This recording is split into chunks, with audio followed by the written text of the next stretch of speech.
Hey, yo, thanks for tuning in to Celeb Source, your source for celeb news. Now, today we have Young Thug on James Harden, Blue Lives Matter. We got Cannon blasting out of this earth, the many faces of Drake, Cannon going off on 50 Cent and 50's birthday song potentially replacing Stevie Wonder's song. Yes, lots to cover for today. Thanks for tuning in to Celeb Source. If this is your first time to the channel, be sure to subscribe to the channel, join the notification gang in the cut. Make sure you hit the like button if you're feeling what we're talking about for today and if we make you crack a smile.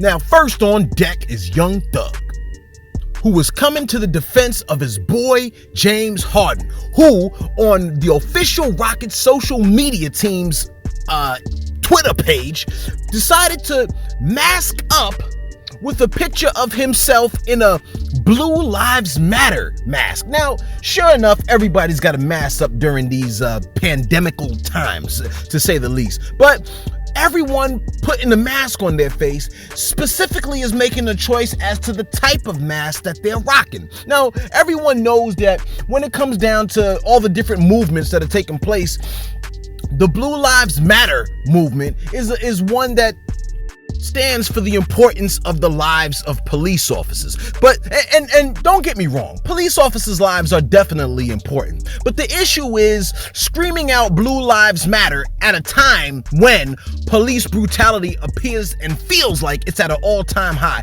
If it wasn't at an all-time high. The fact that a lot of the police brutality that we see being recorded is being thrown out to the masses, and when we're seeing unarmed blacks being assaulted by police officers, and then for someone to come out from the side talking about, well, police lives are important when we're watching police assault African Americans, that's not a good look. Now, switch over to James Harden, who decided that it was in good taste to rock a Blue Lives Matter mask. And you can pretty much imagine that the backlash was going insane when Twitter and Black Twitter saw James Harden rocking the mask. So Young Thug decided to come through and express his opinion concerning his boy. He decided to say on Twitter, quote unquote, "Just so you know, James Harden is my brother. By the way, he don't have internet, so he obviously don't know what's right or what's wrong if he posted something that's against us. But I hate when rappers get in ninjas' biz like it can't happen to them. Buster, let ninjas clear they ish up, activists."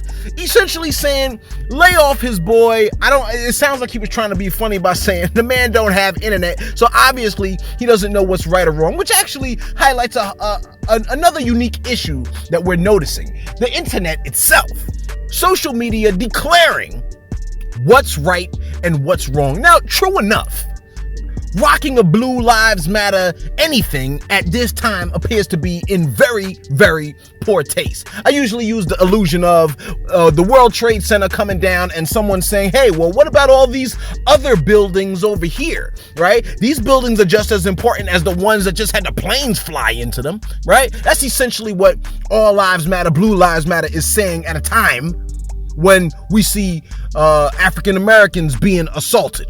Okay, so essentially rocking the Blue Lives Matter is poor tact, it's in poor taste, and I can't really back Young Thug for backing his boy. If your boy did something crazy, let the masses, check him on that. Okay, now, true enough, a person could make a mistake. Anybody can rock anything and be like, yo, it's my bad. You know what? I didn't realize it was in poor taste or what have you. But for the most part, we're looking for people to really have their finger on the pulse of what's going on. I mean, if me, a simpleton, can figure it out, I'm pretty sure a guy like James Harden should have no problem, okay? Because you don't let dunces into the NBA. You follow what I'm saying? You got to be smart in order to execute a lot of the moves that these NBA players are executing. Now, next on deck is Nick Cannon, who has been having quite the last 2 weeks, well, quite the month if you will. All right, Nick Cannon was on the social media, essentially being interviewed, and he stated a couple of interesting statements concerning people of other races, and essentially was labeled as being an anti-Semite, or practicing anti-Semitism, if you will. Okay, as a result, he wound up losing his job at Viacom. He was fired from Viacom CBS. Now, essentially, what he was stating was that folks with less melanin are, quote unquote, evil and, quote unquote, closer to animals, and also the true savages. This was when he was having the conversation with Professor Griff. Now, Nick Cannon has scared the masses with his recent tweet when he threw out here, quote, "I hurt an entire community and it pained me to my core. I thought it couldn't get any worse. Then I watched my own community turn on me and call me a sellout for apologizing." I don't really recall. Well, maybe, he's watching the social media pages a lot closer than I am. Although I don't recall everybody calling him out to be a sellout. Well, whatever. And then he says, "I watched my own community turn on me and call me a sellout for apologizing. Good night. Enjoy Earth." With what looks like to me the praying hands and the blue heart. The next tweet comes out, and this is where folks began to get worried, right? He stated in his next tweet, "Y'all can have this planet. I'm out." Close quote.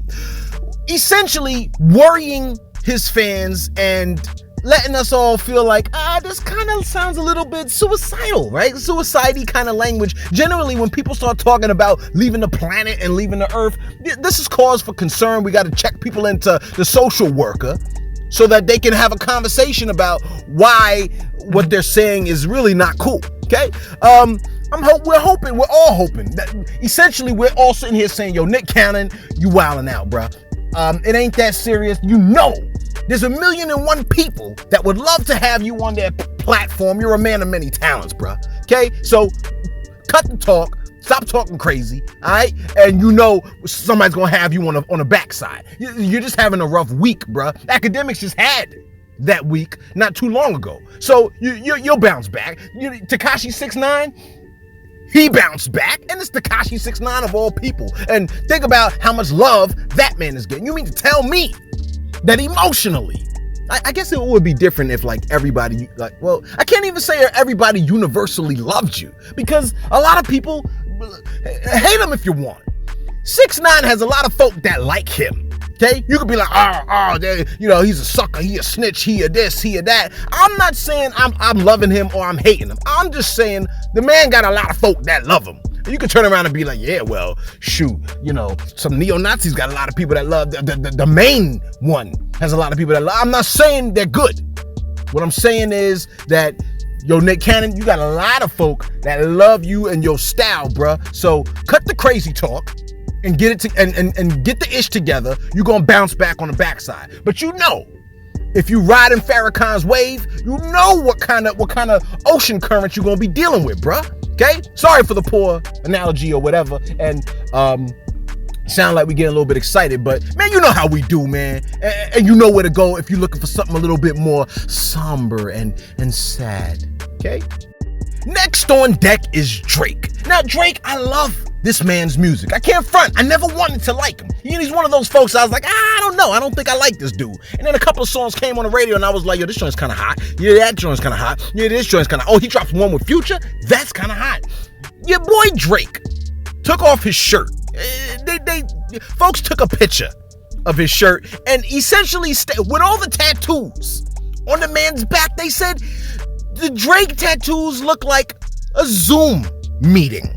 All right, which is crazy because we never really thought of what a Zoom meeting looks like until the pandemic. Now the pandemic has defined Drake's back. Okay, a lot of people came out on Twitter to discuss Drake's tattoos. Yes, these are the type of things that we are discussing. It's part of the culture, y'all. It's just a normal thing. Now, not everybody's down with tattoos. I understand a lot of people don't want writing all over their bodies and stuff like that because, after all, you change your shoes every day. Well, you try to change your shoes every day, especially if you could. You change your hairstyle every day. You change your shirt every day. You change your short every day. But you're gonna write permanent ink on your skin? Come on. Anyhow. A lot of folks, now I know a lot of people gonna be like, oh man, I hate this guy now, cause you looking at the tattoo right now. But yo, man, you're entitled to do what you want to do, okay?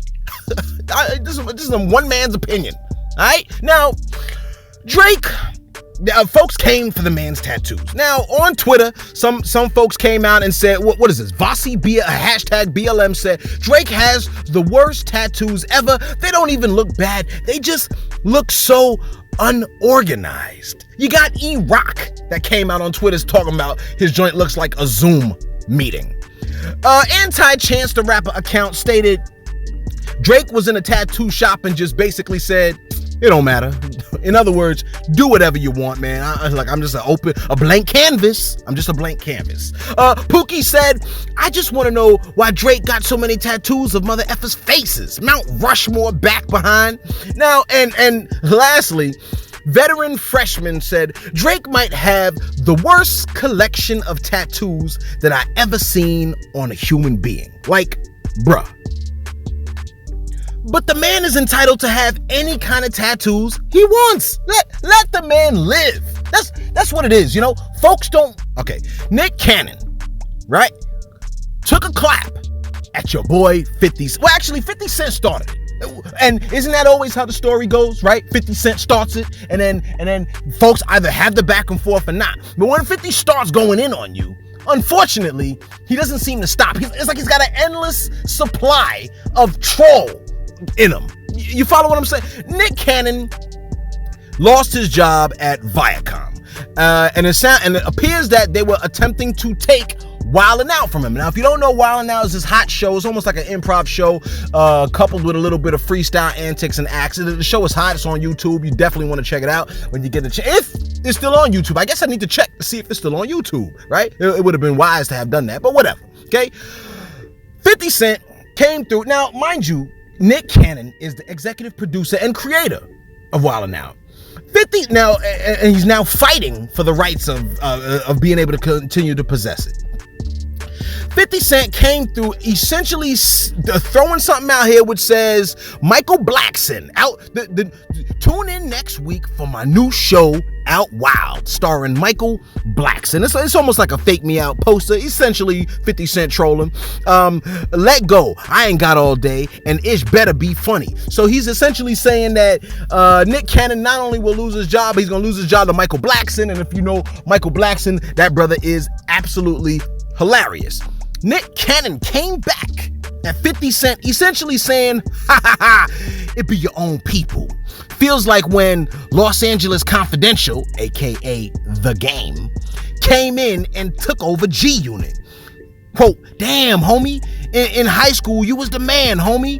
Laugh, laugh, laugh, laugh, clown, clown, clown to you, right? Essentially saying that The Game came through to G Unit and took over the unit. You know 50 Cent ain't just gonna let that ride. He's gonna have to say something. So we are eagerly awaiting to see what he's got to say about that. I would love to give you some news on Tory Lanez because we all know the situation between him and Megan Thee Stallion gets more and more fascinating. 1 minute somebody's foot is cut by glass, the next minute it was shot, then it was shot once, now it's shot twice, and now we don't know who shot it. It was Twitter was trying to connect the dots and say, yo, maybe Jay Prince was involved because she was connected with him. And then who was it? Page 6 DJ Academics came through and said Page 6 was talking about how Tory Lanez was the trigger man. Somebody else said it was her best friend that was the trigger man. We have no idea what is going down. We know we're gonna, and then Megan Thee Stallion's producer was like, yeah, you better count your effing days, Tory Lanez, we coming for you. But before realizing it's ridiculous to post what appears to be threats online and then deletes it. Okay, so essentially, this is me saying I don't have anything on that. We're going to get to it. Let me let you know this. I already stated it in responding to somebody's post. The sooner you get the information, the more likely it's going to be inaccurate. All right? So I can get it to you inaccurately fast or accurately slow. All right? What you want? And last on deck, you heard the song Happy Birthday.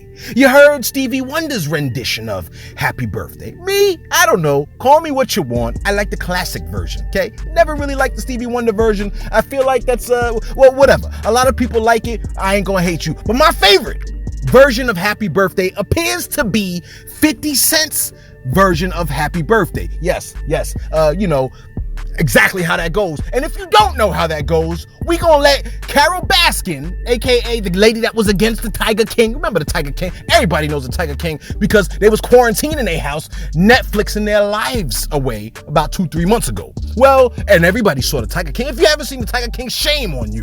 You should have seen it.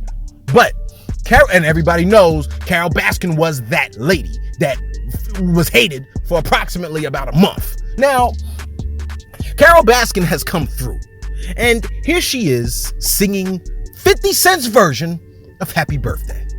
Take a listen. Hey, all you cool cats and kittens. It's Carol Baskin and Howard Baskin at Big Cat Rescue, and we are here with the Crip Mates to wish Charlotte a happy birthday.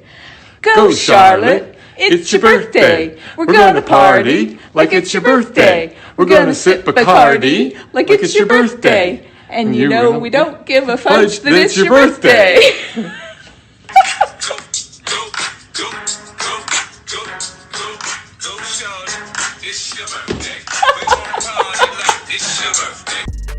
We hope you're happy, 50, okay? You dropped a hot track, Carol Baskin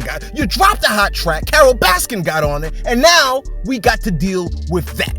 Hopefully, we can forget what we just saw. Now, 50 definitely commented on Carol Baskin's version of Happy Birthday, and he essentially stated,